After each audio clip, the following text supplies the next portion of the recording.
आज खूप दिवसांनी ऊन पडले, पण गरम पण व्हायला लागले. इथे मी नाश्ता करून अभ्यासाला बसले. इथे मी 2019चा पॉलिटीचा क्वेश्चन पेपर घेऊन बसले, म्हणजे ॲनालिसिस करायला बसली आहे. समजतं की बीपेक्षा सीचे क्वेश्चन खूप डीप विचारले जातात, म्हणजे अगदी फॅक्च्युअल बारकाईने गोष्टी विचारल्या जातात. त्यामुळे ॲनालिसिस करायला पण वेळ लागतो आहे मला. बरं, ॲनालिसिस करताना टॉपिक पण कवर होत जातं. जवळजवळ एका क्वेश्चन पेपरमधून 7-8 टॉपिक तर सहज कंप्लीट होतात. बाकी क्वेश्चन मागच्या ह्याच्यातून आलेले असतात, त्यामुळे किंवा फॅक्च्युअल विचारले असतात त्यामुळे ते पटकन येतात पण. त्याचं ॲनालिसिस करायला लागत नाही. त्यामुळे बरेचसे टॉपिक पण क्लिअर होतात. तुम्ही कसा अभ्यास करता मला नक्की कमेंटमध्ये सांगा. कोणत्या सब्जेक्टचा करताय हे पण सांगा.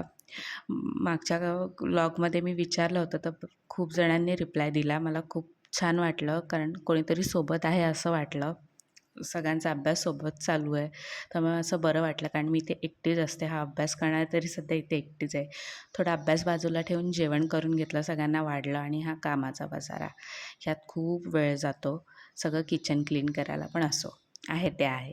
पुन्हा ते मी कंप्लीट करायला, आणि आज कंप्लीट करायचं ठरवलंच होतं, जे माझं टार्गेट होतं ते. नंतर इथे मी सकाळी उठले, कारण आज मला बाहेर जायचं आहे, त्यामुळे सकाळी उठून अभ्यास करायचा आहे, म्हणजे आजचं टार्गेट पूर्ण करायचं आहे. त्यामुळे इथे मी सकाळी उठून बसली आहे अभ्यासाला. 2020चं जाहिरात नव्हती आली, त्यामुळे आता 2021चा क्वेश्चन पेपर घेतला आहे. थँक्यू. प्लीज सबस्क्राईब करा. भेटू पुढच्या व्लॉगमध्ये.